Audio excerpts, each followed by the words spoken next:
ناظرین، جیسے جیسے میں گھروں کی طرف آ رہی ہوں ویسے ویسے مجھے اندازہ ہو رہا ہے کہ یہاں ہر گھر کے اندر ایک افسردہ کہانی ہے، ایک ٹریجڈی ہے جو کہ یہ سیز فائر وائلیشنز کی وجہ سے یہاں ہوتی رہی۔ پچھلے 2 مہینے کے اندر یہاں کے لوگوں نے سکھ کا سانس تو لیا، لیکن یقیناً ایک ڈر، ایک خوف ان کے دل میں موجود ہے۔ ان کو نہیں پتا کہ کب یہ سیز فائر جو ایک دفعہ سے ری افرم ہوا ہے دوبارہ وہ پھر سے ختم ہو جائے۔ ایک خوف، ایک سائیکولوجیکل فیکٹر جو ہے وہ ان لوگوں کے دلوں میں خوف کے طور پر بیٹھ چکا ہے۔ یہاں میرے پاس بہت سارے میرے بھائی ہیں، میرے کشمیری بھائی ہیں، اور جس طرح قائد اعظم نے بولا کشمیر پاکستان کی شاہراہ ہے، تو یہ یقیناً ہمارے دلوں میں رہتے ہیں۔ میں ان سے بات کروں گی۔ ہر گھر کی، جس طرح میں نے آپ کو کہا کہ کوئی نہ کوئی ٹریجڈی سے بھری ہوئی کہانی ہے، تو یہاں جو میرے بھائی موجود ہیں ان کے گھروں کے اندر بھی کوئی نہ کوئی شخص ایسا ضرور ہے کہ یا تو جس کو گولی لگی ہو یا پھر کسی کی شہادت ہوئی ہو۔ میں باری باری آپ کی بات کرواتی ہوں تاکہ آپ کو اندازہ ہو کہ ہم شہروں کے اندر بیٹھ کر صرف خبریں سنا کرتے ہیں، لیکن یہ اس جنگ کے انوائرمنٹ میں یہاں رہ رہے ہیں، کتنا مشکل ہوتا ہے یہ۔ السلام علیکم جی، آپ سب کو السلام علیکم۔ میں آپ سے شروع کروں گی اور پھر میں ادھر کی طرف آؤں گی۔ ہر گھر میں کہیں نہ کہیں کسی نہ کسی کوئی زخمی ہے، کسی کی شہادت ہوئی ہے۔ آپ کے بیٹے کو بھی شہید کیا گیا تھا، بتا رہے تھے؟ جی سر، میرے بیٹے کو بھی شہید کیا تھا یہ 19 اگست 2019 کو جو ہے نا، وہ گھر میں ادھر سین میں ہم بیٹھے ہوئے تھے، فائر کیا اور ادھر سے لگی گولی، ادھر سے باہر ہو گئی اور اس کا دماغ ہے وہ ادھر گر گیا، اس لیے وہ ادھر۔ کیا عمر تھی بھائی آپ کے بیٹے کی؟ 7 سال تھی۔ 7 سال کا بچہ؟ جی، صدام نور نام تھا اس کا۔ جی، 7 سال کا بچہ۔ تو ایسا کیسے ہو سکتا ہے کہ اتنی بڑی زمین کے اندر ایک بچے کو ٹارگٹ کیا؟ یعنی کیا انہوں نے کوئی سنائپرز بٹھائے ہوئے ہیں ادھر جو کہ آپ لوگوں کو ڈائریکٹلی ٹارگٹ کرتے ہیں، سویلینز کو، بچوں کو؟ جی سر، سنائپر بیٹھے ہوئے ہیں ادھر، جب بھی سول باہر جاتے تھے وہ فائر کو مارتا، جس جگہ چاہتا ہے وہ اسی جگہ پہ لگتا ہے فائر، اور ادھر ہی کوئی شہید ہو جاتا ہے، کوئی زخمی ہے، معذور ہیں، بہت سارے لوگ معذور ہیں جو ادھر آپ کے پاس نہیں آ سکتے ہیں۔ میں ان کے پاس جانا چاہوں گی، میں ان سے ملنا چاہوں گی، کیونکہ میں سب کو دکھانا یہ چاہتی ہوں کہ شہروں کے اندر رہ کر خبر پڑھنا ایک بات الگ ہوتی ہے، لیکن اس طرح سے زندگی گزارنا ایک بات الگ ہوتی ہے۔ کیا آپ چاہتے ہیں بھائی، سیز فائر ایک دفعہ دوبارہ ہوئی ہے، 2 مہینے، کچھ امن ہوا، کچھ سکون ہوا؟ بہت سکون ہوا ہے، یہ 2 ماہ ہو گئے ہیں، بہت سکون ہوا ہے۔ ابھی ہم چاہتے یہی ہیں کہ یہ پکا ہونا چاہیے، مکمل، تاکہ ہمارے بچوں اور ہماری آنے والی نسل جو ہے نا، وہ اس میں یہ خوف اور ڈر دوبارہ نہ آ سکے، اور جو لوگ جانیں ضائع ہوئی ہیں، شہید ہوئے ہیں، جو زخمی ہوئے ہیں، معذور ہوئے ہیں، وہ اس طرح اور نہ ہو، بس ہم یہ چاہتے ہیں۔ اللہ کرے ایسا ہی ہو۔ اچھا، ایک اور نوجوان ہمارے ساتھ موجود ہیں، آپ تھوڑا سا آگے آتے ہیں۔ ان کو بھی ٹارگٹ کیا گیا۔ تھوڑی دیر پہلے مجھے کہانی بتاتے ہوئے آپ دیدہ بھی ہو گئے تھے۔ اتنا مشکل ہے یہاں رہنا۔ میں آپ کو ہی مائک دیتی ہوں، آپ مجھے اپنی کہانی خود بتائیں گے کہ کیا ہوا اور یہاں کے لوگ کس طرح سے زندگی گزار رہے ہوتے ہیں۔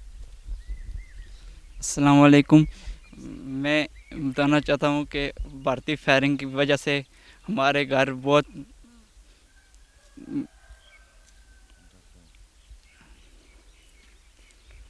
گھر محفوظ نہیں ہیں، اس لیے کہ وہ ہمیں جب ہم اپنے گھروں میں جاتے ہیں وہ بھی اس وقت بھی ہمیں ٹارگٹ بناتے ہیں۔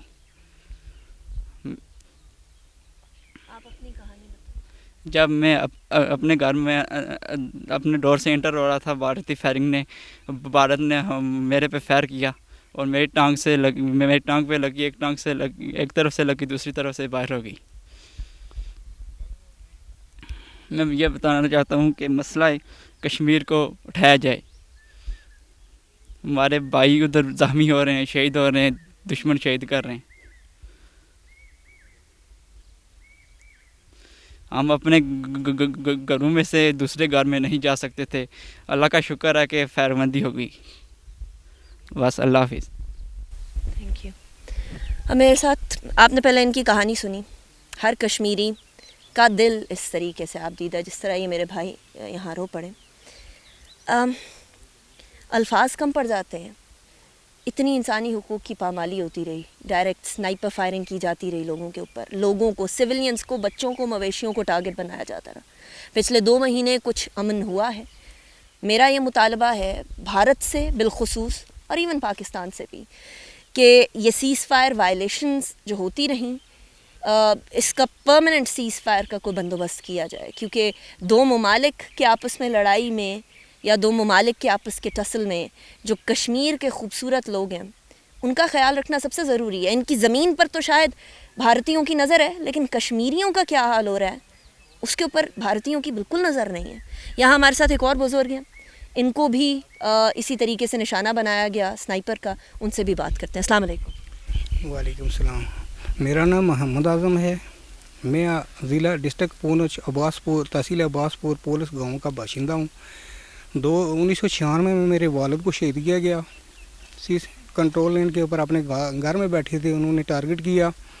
اس کے بعد 2018 میں مارچ 2018 میں مجھے اقوام متحدہ کے آبزرویشن کے ساتھ کھڑا تھا، انہوں نے مجھے سنیپر نے ٹارگٹ کیا. ساتھ وہ بھی ہو سکتے تھے لیکن انہوں نے سنیپر سے مجھے ٹارگٹ کیا اور میرے کبور بھائی ہے اس کو ٹارگٹ کیا ہے. وہ معذور ہو گیا بیچارہ، وہ چلنے سے پھرنے سے مجبور ہو گیا. ہمارا گاؤں دونوں فوجوں کے درمیان میں ہے. جو LOC جو UN کی باؤنڈری لین ہے وہ ہم سے تقریباً 500 گز دور ہے، لیکن انہوں نے اب باؤنڈری لین کے اوپر اپنے بینکر بنا کے ہمارے علاقے کو آگے ویپنوں سے کور کیا ہوا ہے. ٹھیک ہے کہ نہیں؟ ویپنوں سے کلیئر کیا ہے اور ہمارے گاؤں کے لوگ مائیگریٹ کر کے بے کسی اور بے بسی کے عالم میں زندگیاں گزارے ہیں. ہمارے سکول غیر آباد پڑے تھے، ہماری مساجد غیر آباد پڑی تھی، ہماری مائیں بہنیں دوسرے گھروں میں جا کر پناہ لینے پہ مجبور تھی، ہمارے بچے مجبور تھے سکول سے تعلیم سے جو ہے نا وہ فارغ بیٹھے تھے. تو یہ جو فائر بندی ہوئی ہے میں اس کو خوش آئند کہتا ہوں، لیکن یہ دیر پا ہو اور پاکستان اور ہندوستان کے درمیان میں یہ جو مقبوضہ کشمیر کا مسئلہ ہے اس کو حل کیا جائے تاکہ جنوبی ایشیا میں ایک ہندوستان پاکستان کے اندر نہیں پوری جنوبی ایشیا کے اندر امن کی فضا قائم ہو. تو میں پاکستان سے بھی آزاد کشمیر مقبوضہ ہندوستان سے بھی یہ میڈیا کا شکریہ بھی ادا کرتا ہوں، انتظامیہ کا شکریہ ادا کرتا ہوں، فوج پاکستان کا شکریہ ادا کرتا ہوں جنہوں نے ہمیں یہ موقع فراہم کیا ہے. تو میں یہ کہنا چاہتا ہوں مقبوضہ کشمیر کے مسلمانوں کو، جس طرح ہندوستان پاکستان سے پہلے بھی ہندو لوگ بھی ہمارے ساتھ تھے، سکھ بھی تھے، مسلمان بھی تھے، ہمارا کوئی تنازع نہیں تھا. آج یہ خونی لکیر پڑھنے سے آج ہمارے مقبوضہ کشمیر کے اندر بھی ہماری مائیں بہنیں، ہماری بیٹیاں، ہمارے بوڑھے بزرگ، ہمارے نوجوان، ہمارے بچے بے کسی اور بے بسی کی زندگی گزار رہے ہیں.